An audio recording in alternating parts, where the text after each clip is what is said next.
fundamentally, story is the thing that got humans to the top of the food chain.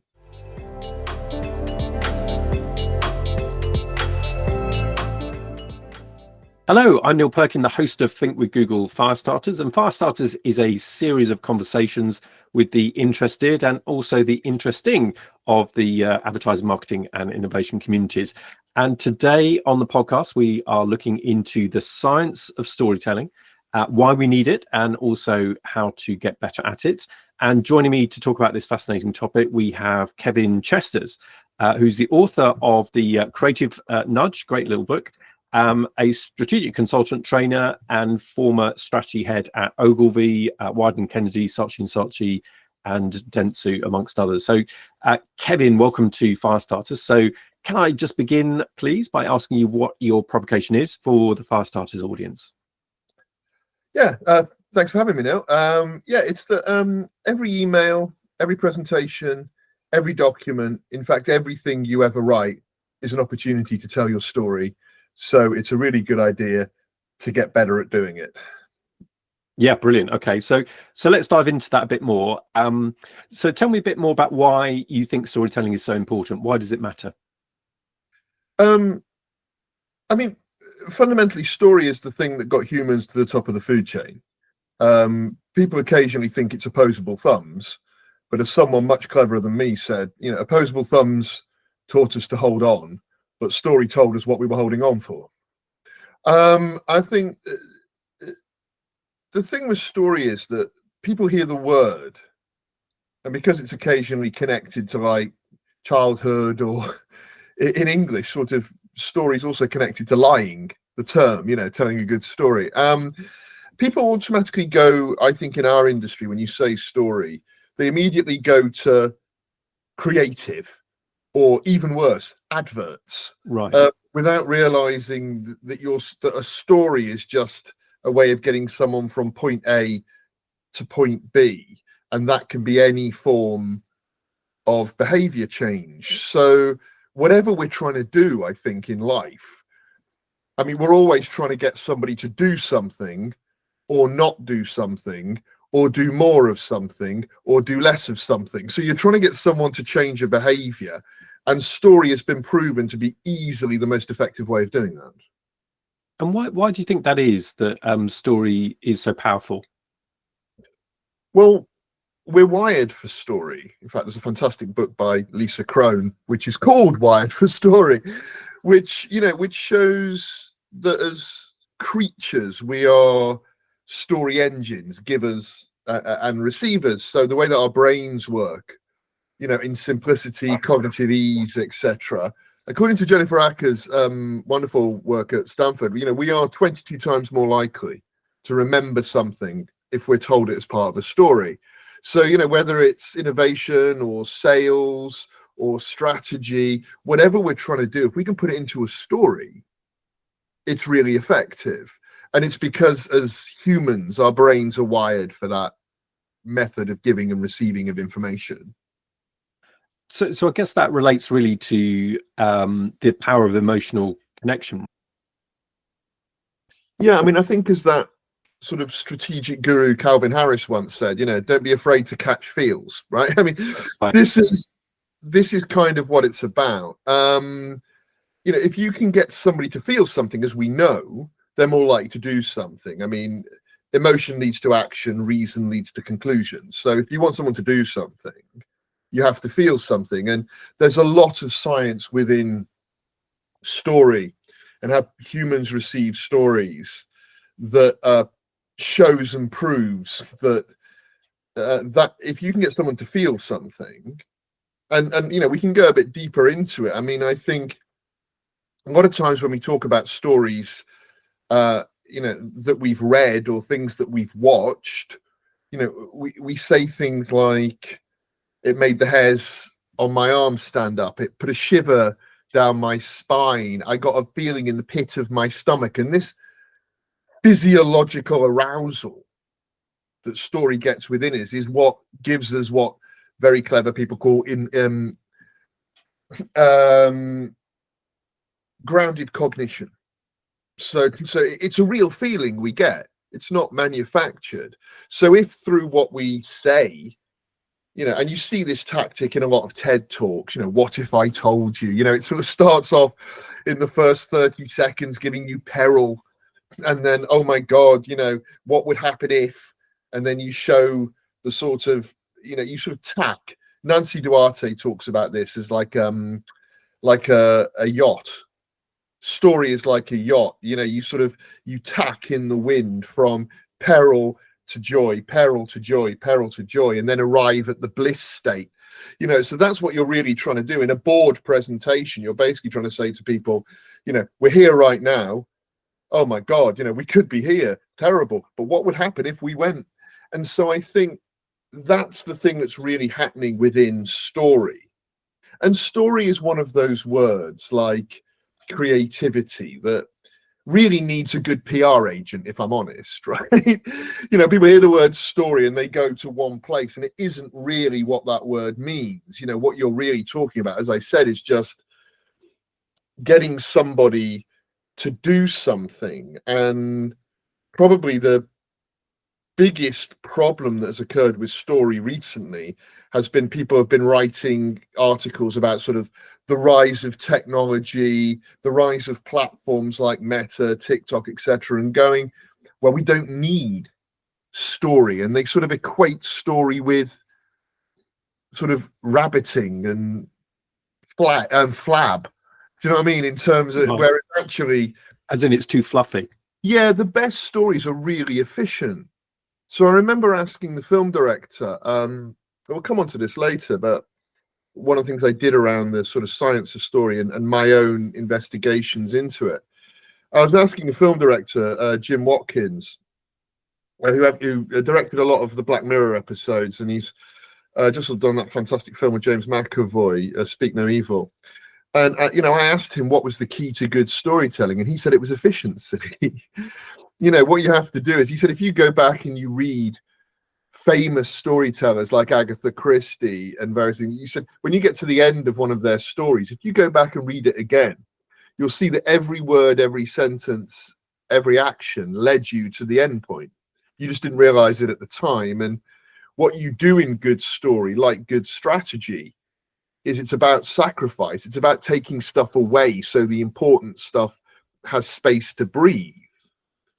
And I think so much, there's so much rubbish spoken about story. And I think, as I say, it's mostly about the word, that people hear the word story and go, oh, that must be about sort of art and creative and wasting time. It's not serious. It's not about business.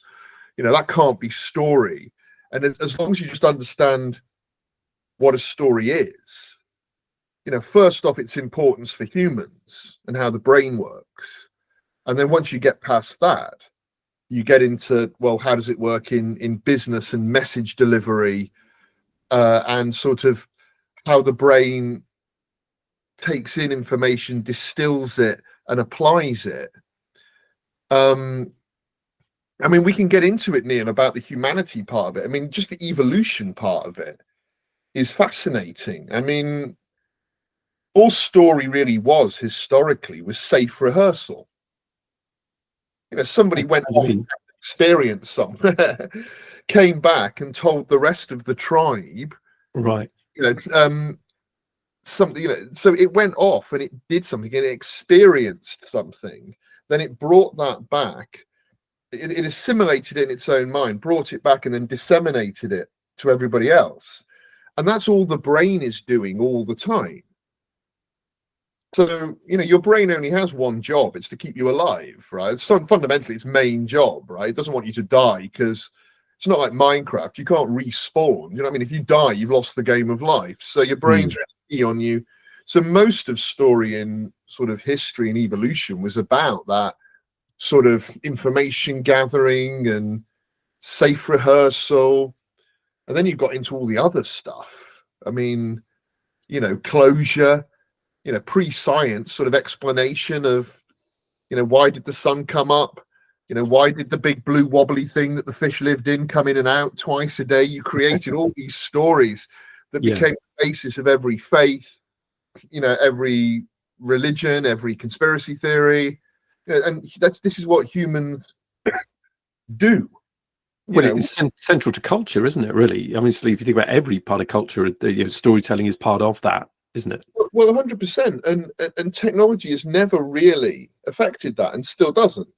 So, you went from the campfire to the town crier, to the printing press, to the electric telegraph, to the radio, to the cinema, to TV, then through to socials, now through to whatever. But all it really is a platform to tell stories. So you can go from biblical parable, to Christmas telly ads. All it really is a medium. There you go. We've gone from Jesus to John Lewis in one sentence. But but this is what happens with story. It's just a way that humans take lots of information and distill it down into a much more efficient way of keeping you safe or happy or alive. Yeah. So let's just get a bit more into kind of technique and ways of telling good stories. I know you mentioned the film director there, and also I know you've kind of interviewed people like documentary makers, artists, journalists, teachers, even vicars, I think, because they do the sermons and things like that. So tell me some sort of standout lessons, really, from what you learned from those conversations. So I'm a big believer in the majority of good things that happen to you normally come from you getting a little bit angry about something. So I was reading all these articles about, a few years back around we're all storytellers. And then I read something where some ridiculous article where someone said, we're not storytellers, we're story doers. And I got kind of so aggy about it all that I thought, well, do you know what? I bet we're not all storytellers. I bet that's a massive lie. So I thought, well, a belief in strong opinions lightly held. I thought I'll go off and I'll disprove this fact that we're all storytellers. So I went to talk to some storytellers. So I got as you say, I got a filmmaker, a documentary maker, a children's author, a teacher, the president of a quilting guild, a fine art sculptress, a restaurateur, I don't think I said a journalist. I got a journalist, and then I got a vicar. And I thought, well, all in different ways, they tell stories for a living. Right. And if the unit of creativity changes from a sermon to a vase, like, surely the rules must change. Surely there's got to be some massive shift in the way we do it, right? We can't all be. And it turned out, spoiler alert, that no, I was wrong. And I don't mind being wrong. In fact, it's actually one of my favorite things in the world to feel either wrong or stupid. And it turned out that we are all storytellers. And the rules, some of the rules, I have to tell you that the vicar taught me more about acquisition and retention in about 2 hours than 99% of my clients and 100% of marketing texts have ever taught me. That's fascinating. What were some of the things? Give me some examples. So three things, really. The first thing he taught me was, he said, I've got to get up every week and tell a story that everyone's already heard. He said, it's not like this Christmas there's going to be room in the inn, or I can change the ending of the Easter story. I can't sort of go, oh, Pilate lets him off. Do you know what I mean? And because these are all stories that are so familiar in our society, I mean, whatever society, so religious stories, whatever your religion is, they're very deeply embedded in your culture. So from Western culture through to Islamic culture, whatever it is, but the stories are embedded. And he said, I can't change it. But he said, I've, this story has been told for 2,000 years. And actually, people talk of it as the greatest story ever told. It's a phrase, there was even a film, wasn't there? I think Cecil B. DeMille, called this. And he said, my job is to find a new angle or a new voice to retell a story that everyone thinks they've already heard. And I thought that was so fascinating for the challenge most marketers have. If you work in retail, there's only two things you can talk about: price and quality, right? That's it. Good food costs less, great food at a price you can afford, good food, little on price. You know what I mean? It's the same story. You've got the same brief every time. Christmas, thoughtful gifting, and everyone thinks that's somehow a brief. But I've had it about 9 times from 9 different clients. So, but how do you find the new angle or the new voice? So it made me think about Money Supermarket. For years, all anyone had ever said was, we can save you X on your X insurance, right? That's the only message. Or people in price comparison had spent all these years sort of doing silly demonstrations about what price comparison sites do. If you remember sort of Peter Jones, on his silly trolley telling people how you save money. No one cared. And then Mother came up with just feel epic. It was just a different voice or a different angle on a story everyone had already heard. So the Vicar was great on that. But on acquisition and retention, where he was amazing, was he said, I don't care if people don't listen to a word I say. So that's not important. He said, what's not important is what I say. What is important is how did they feel when they left my church? Did they feel better than when they came in? Right. Feel more positive? Did they feel more hopeful? Did they just feel? And I thought, as a message for acquisition, that's all it ever is, isn't it? How do you get people to feel something? And so then at the end, I said, is there anything else? And he said, yeah, there's one thing. They've got to want to come back next week. So I thought acquisition and retention in 2 sentences, he pretty much nailed it. You don't need a 12-week MBA course. Do you know what I mean? I think he pretty much done it. The other person who really stuck in my head was the sculptress. So she was Emily Pennock, her name is. She paints, she does things with ceramics, she does things with metal. She's fabulous at this stuff. And I said, don't get lost on what I'm talking about. Because she knew I worked in this industry. So she was like, oh, I don't know anything about. And it was very telling for me. She said, I don't know anything about adverts. I'm not talking about adverts. I'm talking about storytelling. And she said, the vessel can change, but the rules don't. She said, all I ask somebody when they commission a piece is, what do you want someone to feel when they look at it? Do you want them to feel aroused? Do you want them to feel awed? Do you want them to feel, look upon my works, ye mighty, and be, be damned, or whatever, So what do you want someone to feel when you look at it? And I thought, what a wonderful lesson. Whatever your unit of creativity is, it's a social post, what we do for a living, social post, or a big ass telly ad, or a TikTok, or an out-of-home poster.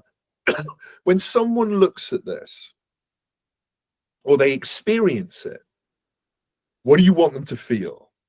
And so, the story, I think the other thing that stuck in my head is a really good lesson, was from the journalist, who was a very senior editor, and I won't say her name. She said, write like you're having a conversation with someone in a pub or a restaurant. It was that thing of, Fairfax Cohn said it years ago, which was, all good work's written to a person. If you try and move millions, you won't shift anyone. And I thought that thing was, she said, always have someone in your head you're writing to. And I think I've talked about this a lot with planners over the years. That if you're going to write a good brief, and again, every brief is a story right now. Every brief is just, we're here today. We want to get someone here. Right. What's the story? There's only really 2 elements to a good brief, which are the who and the what. What problem who are we talking to? What problem are we trying to solve? Everything else is detail. Mostly you can shove it in the appendix, if I'm honest. But once you understand the audience you're talking to, and you understand what problem you're trying to solve or how you're going to make them feel, then you're pretty much there, right? And I think this is why I start with the provocation, which is, every time I now write a presentation or a strategy document, and a lot of what I do these days has got nothing to do with my old life. Now I'm often writing things for exec teams or boards about how we can get a business from this point to this point. And when I think about it, every email, every presentation, every document, they're just an opportunity to take someone on a story journey But if you own a brand, if you're the owner of a brand, you know, and I've run my own business and now I work a lot with startup founders,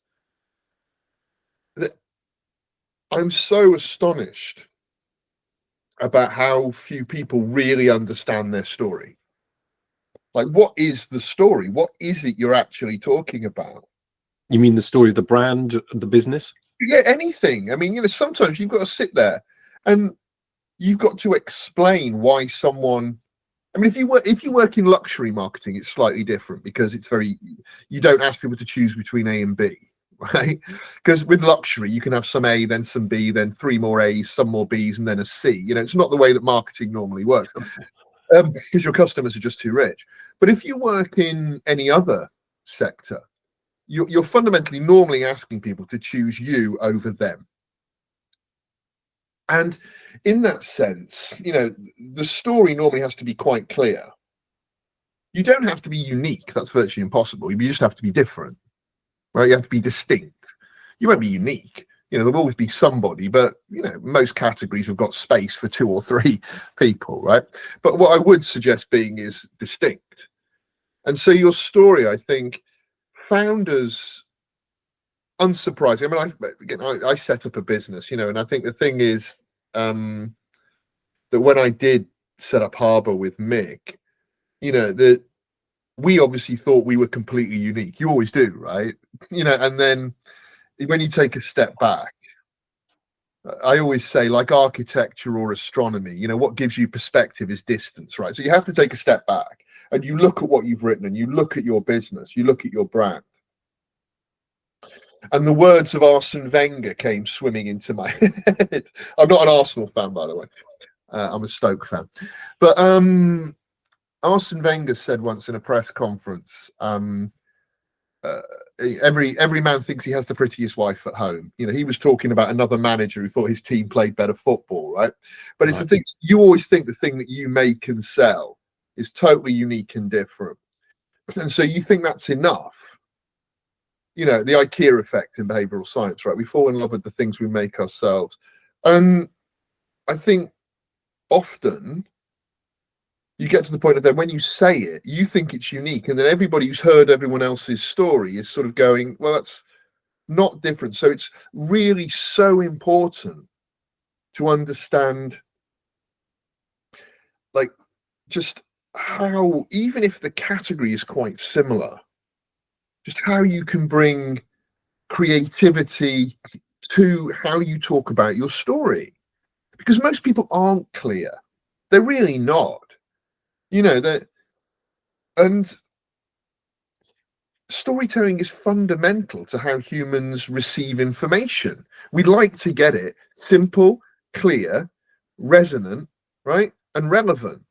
Okay, so, and then finally brilliant. You can have the last one in, you know, so you've got to make it amazing. You know, the best storytellers bringing it alive. You know, like we said, if you want to put it in an advert context, you know, everyone was talking about thoughtful gifting, but then back in the day, you know, when John Lewis did The Long Wait, you know, you're sort of going, wow, okay, that's good. You know, it's a slightly different angle on it. It was the kid not, you know, it was the kid giving, not receiving. And you go, right, so they just found a slightly different way of doing it.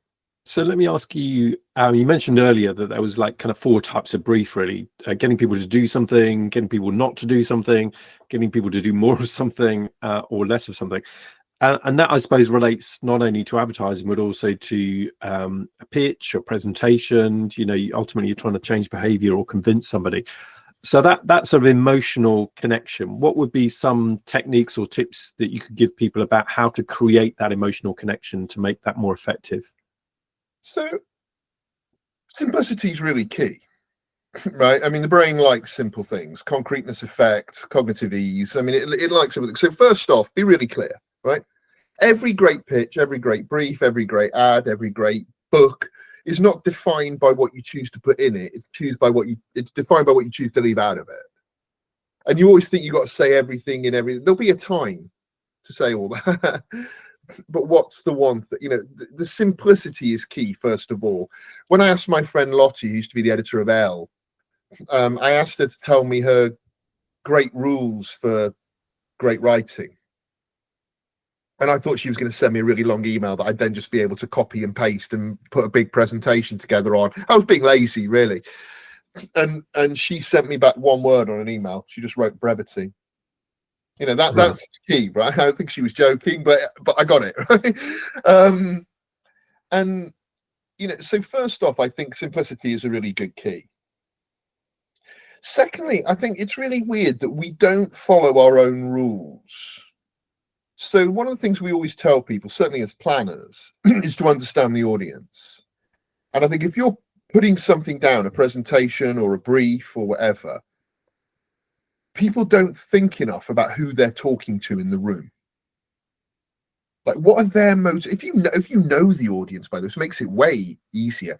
Sometimes you know their motivations. Sometimes you know what they're about. Sometimes you know, and too often then, you know, we deliver generic presentations, generic pitches, particularly actually creds decks. I've got a big beer mub on it at the moment about creds decks that agencies tell people things all the time, right? We tell our clients things.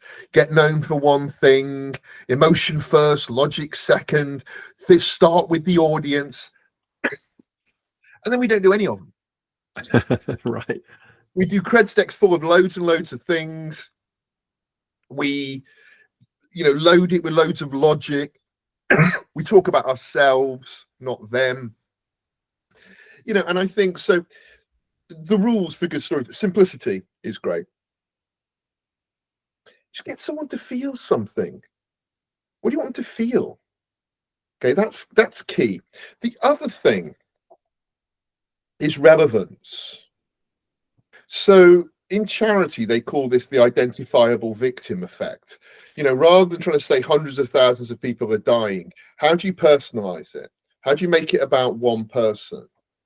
And probably the best example of this, I think, historically in storytelling, which told a true story, of course, it wasn't fiction, it was fact, was the Diary of Anne Frank. You know, 6 million people was an unimaginable amount. It was an unendurable truth. And how could humans get their head around it? Well, you got your head around it by going, there's a scared child hiding in a loft. You know, right, okay, I was a child, I felt fear. How would I feel with my family hiding? And you know, that kind of, and I think people don't think often enough about that in presentations. How do you make it relevant to people? You know, we've all done, I'm sure you've done a lot of it. I did a lot of it back in the day. I've also trained a lot of people on it. Probably the best person for training on it is Marcus Brown at Speakery, but we've all been trained on how to present. And then we forget that when we're presenting to a small audience, not a large one. So when you're presenting, you're always taught, you know, eyes to eyes, corners to corners, talk to individuals, bring people in, make it relevant to the audience. All those things you're taught about presenting to some huge auditorium. Right, bring all that learning into presenting to one person in a room. You know, make it simple, make it relevant, make it resonant, make it brilliant. You know, it's not... Everybody tries to complicate things in this world because there's a lot of money to be made. I remember a consultant years ago telling me, you know, if you're not part of the problem, there's loads of great money to be made if you're not part of the solution, there's great money to be made in prolonging the problem. Okay, you know, and I think people are always trying to make it more complex because they think that makes them sound more intelligent. When always the cleverest people in the world are the ones who can make it simpler. Making it complex is a piece of piss. Anyone can do that. Right, you know, making it simple is really, really, really hard. And reductive storytelling, the science of reductive storytelling, is really difficult. You know, I mean, I think we've probably all heard this example, but the one from years ago of the shortest story ever told, you know, for sale, baby shoes never worn. Right, there's a story in 6 words. And you think of everything in that story that's incredible. You know, it's not about, which I'm demonstrating probably right now, it's not about verbosity, you know, it's about clarity and brevity. Yeah, that's really interesting. I mean, if I may, I'm going to bring in some of the elements from your book, actually, because obviously creativity is a huge part of storytelling. And in the book, you have a really interesting kind of view on it around you can't teach people to be creative. You can only teach them how not to be creative, which I thought was great. And then also, creativity is basically something we unlearn. But you talk a lot about techniques or nudges. And it was interesting, this sort of combination of the nudge effect or behavioral science of just doing small things that can actually change your behavior to become more creative. So I wonder if you can just pull into this discussion a few of the kind of techniques you talk about there in order to help us to be more creative in our storytelling.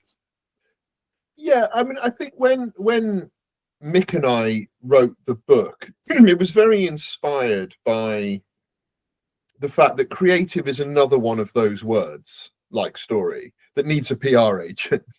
Because when people think about creativity, right, we in no way were saying that everybody has creative executional skill, right? You don't want me doing your art direction. Right? I'm rubbish at it, right? As Mick will tell you. But creativity as a word, if you look it up in the dictionary, doesn't say drawing, painting, dancing, drama. It doesn't mention 3/4 length jeans or hanging around on Mare Street in Hackney. Do you know what I mean? There's no mention of any of that, right? If you look up the word creative in a dictionary, all it says is new, different, innovative. Okay, that's all it is. All creativity is the pursuit of the new. Right. So everybody is creative, right? Everyone is born creative. And I find it astonishing that I sometimes hear, and you'll still hear it all the time, a CEO in a pitch or a COO in a meeting go, well, I'm not the creative one. I'm not very creative. You go, right. I can't imagine a situation where they'd ever sit in front of the board or the investors or the city or a journalist and go, I don't think I can do anything new or different. I don't believe in innovation. They wouldn't. So creativity is really important. So important, in fact, that probably the two most diametrically opposed organizations in the World Economic Forum and UNICEF. The World Economic Forum just identified creativity as the #1 skill that business people will need for success in the future. UNICEF just identified it as one of their top 5 things that children will all need to succeed in life. Wow, right? So that's what the book was about, was basically we are all creative, but 2 things stop us from being creative: biology and sociology, right? Biology, because your brain, every time your brain encountered something new, it was likely to kill you or give you a very prominent visible scar back in the day. So every time your brain sees something new or creative, it wants to run away. And then society tells you to fit in and do what everyone else does. So you have to sort of habituate and do what everyone does. So you have to break out of that, because it's virtually impossible, based on evolution and sociology, for you to do anything creative. Everything will stop you doing it. So you've got to break it, which means you need nudges, you need help. Like you have a nice analogy, actually. I think a really nice analogy in the book on this, which was about how highways. I think you use the analogy of highway. So you're driving down a highway and you're basically in this channel of thought, and the nudges that you're talking about are all about how you can get onto the muddy track. I think you describe it, which is a really nice way of putting it. That's the thing. Motorways are amazing. But motorways are only amazing if you want to go from where they start to where they finish. Okay, if you want to go anywhere else, and it's like algorithms, they're brilliant for efficiency and awful for exploration. They won't tell you to go anywhere new. You'll go onto Amazon and it'll be, you read this book, therefore you'll like this one, which is exactly the same with a slightly different dust jacket. Or you go onto Spotify, you like this music, therefore you'll like this. It's not going to go, you listen to Mozart, therefore do you fancy listening to the Dead Kennedys? It's not going to do that, right? So yeah, what you need to do is to get off the motorway, get off that road and go exploring. That's what good creatives do. That's why you need to give them time and money, because you have to get lost in the fog, as Dan Wyden said. You've got to go exploring things, otherwise you'll just go everywhere everyone else has always been. It's my issue with the phrase best practice. It's never best practice. It's just a lazy answer someone else has already done. Right? Never best practice. It's just something that exists, and you name it that to stop you having to be bothered to actually come up with something. So the nudges, yeah, it's just lots of really simple things. There are 9 ways that you can be more creative in your life. We outline them in the book. But there's a lot of nature and nurture, sociology and biology that will stop you from doing that. So you need the antidote, and then you need things to fit into your daily life that will help you get off the path. I mean, some of the things are really obvious. I mean, chapter 4, which is called Let Chaos In. You have to be chaotic to be creative. You do. But the human brain hates chaos. I mean, it really does. We have to put patterns into everything. You know, the posh words are apophenia and pareidolia. You know, we have to tell ourselves stories to make sense of things that don't make sense. We have to put patterns into things where there aren't any, because the human brain likes order. That's why we see faces in everything. It's why we see Jesus in toast. Do you know what I mean? It's just like, this is just why we do it. So, but the human brain hates chaos. So in order to get comfy with chaos, you're going to have to do some things in your daily life that will help nudge your brain and create new neural pathways. So there's lots of simple little things you can do. You can reorder your cutlery drawer so your brain gets a little different nudge. You can put your mirror that you look at yourself when you leave your house every day just slightly off, so your brain is suddenly going to get a bit chaotic. There's loads of little tips and things. And what's really important in it is they're called nudges, not shoves, not pushes. They're not really difficult things you can do. We probably came up with 250 nudges for the book. And then we worked with a series of professional behavioral scientists. Very smart lady called Eleanor Heather I worked with on a lot of it. Because we wanted to edit down the nudges and make them simpler and easier. And anything that was difficult or complex, we threw away. Mm-hmm. So what's interesting in the book is at the end of every chapter, you know, people joke and say there'll be a test later. Well, there is. Every chapter ends with a test, a RAT test, random associates test, which is actually the official test in psychiatry for how creative you are. I never knew one existed before I started researching for the book, but there is one. And there's a test at the end of every chapter, and they get progressively more difficult as the book goes on. So by the end of the book, not only will Mick and I have made you more creative, we can prove we have. Yeah, I think all the nudges should be fun. Also, you shouldn't do them all at once. There's about 5 or 6 at the end of each chapter. You should incorporate one from each chapter into your daily life. And some of them are easy, like talk to a different person every day. I mean, that's not easy for English people, but it's easy for anyone else in the world. You know, that kind of thing creates new neural pathways. Yeah, I mean, and there's some really good rules of thumb, I think, in there, just to kind of challenge and get you off that highway. So we're running short on time, unfortunately, Kevin, but just to kind of bring it all together, I'm going to just ask you to kind of try to distill what is just a huge topic, but you've done a great job at just bringing us, getting us to think differently a bit about creativity, but also storytelling. So if you were to kind of distill down one piece of advice for anyone that is interested in how they can be a better storyteller, whether it's in the case of an advertising brief or a presentation, or they're looking to convince somebody about something, what would that piece of advice be? I'm just first of all, understand how you want someone to feel, right? Sometimes as planners we're taught, don't do an audience of one, don't do it for yourself. But sometimes it's the simplest thing to do, of going, we're all busy, right? We're all stressed. We all think we're running out of time. We're not. I run a course on that, by the way, if people are interested. But it's that thing of, just what is the simple thing you want? What do you want someone to feel? And the thing with creativity is you've just got to be open to new things, right? Humans are not very good at it. We know what we like what we know. 90% of British families live off the same 6 recipes. Do you know what I mean? We all listen to the same music, we go to the same websites, read the same books, listen to the same podcasters. Obviously not in this case now, but we do. And I think you've just got to be prepared to just get out there and just experience new things. And it will be uncomfortable. But the lessons for storytelling are really simple. There's so many good things you can read, so many good things you can watch, all sorts of good TED Talks. Nancy Duarte's TED Talk is amazing on this. John Yorke's book, Into the Woods, Lisa Cron's book, Wired for Story. These are all way better things than I could ever teach you.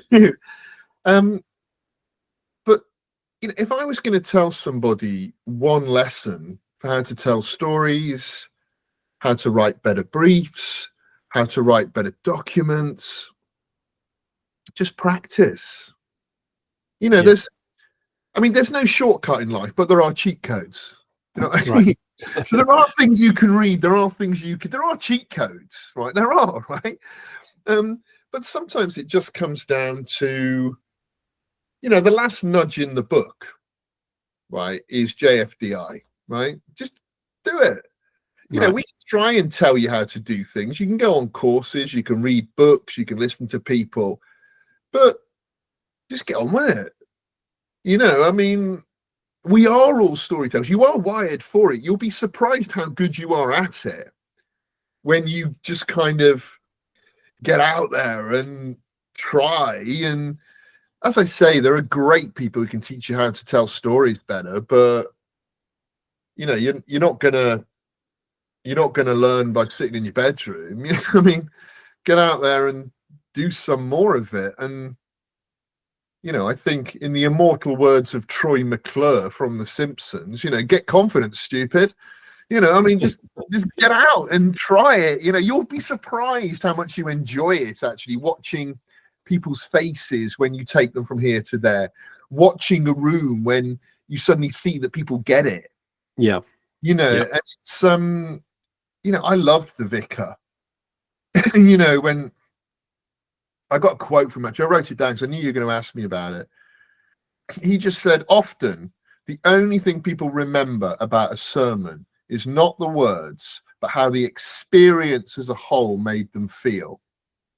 I'm cool with that. Yeah, that's brilliant. And I think that's the thing for me. But again, I'll end where I started with the provocation. That people think story is about adverts, or creative executional techniques. And that's not what story is. When you're writing that email, to get an extra week's holiday from your boss, or you're writing that presentation to get a pay rise, or you're writing that sort of 3-slide executive board deck to get someone to invest in your project, not theirs, or you're sitting in front of an investor, all you're really doing is you're starting here and you want them to get there. And there is no better technique from the campfire to TikTok than telling a compelling story. Brilliant.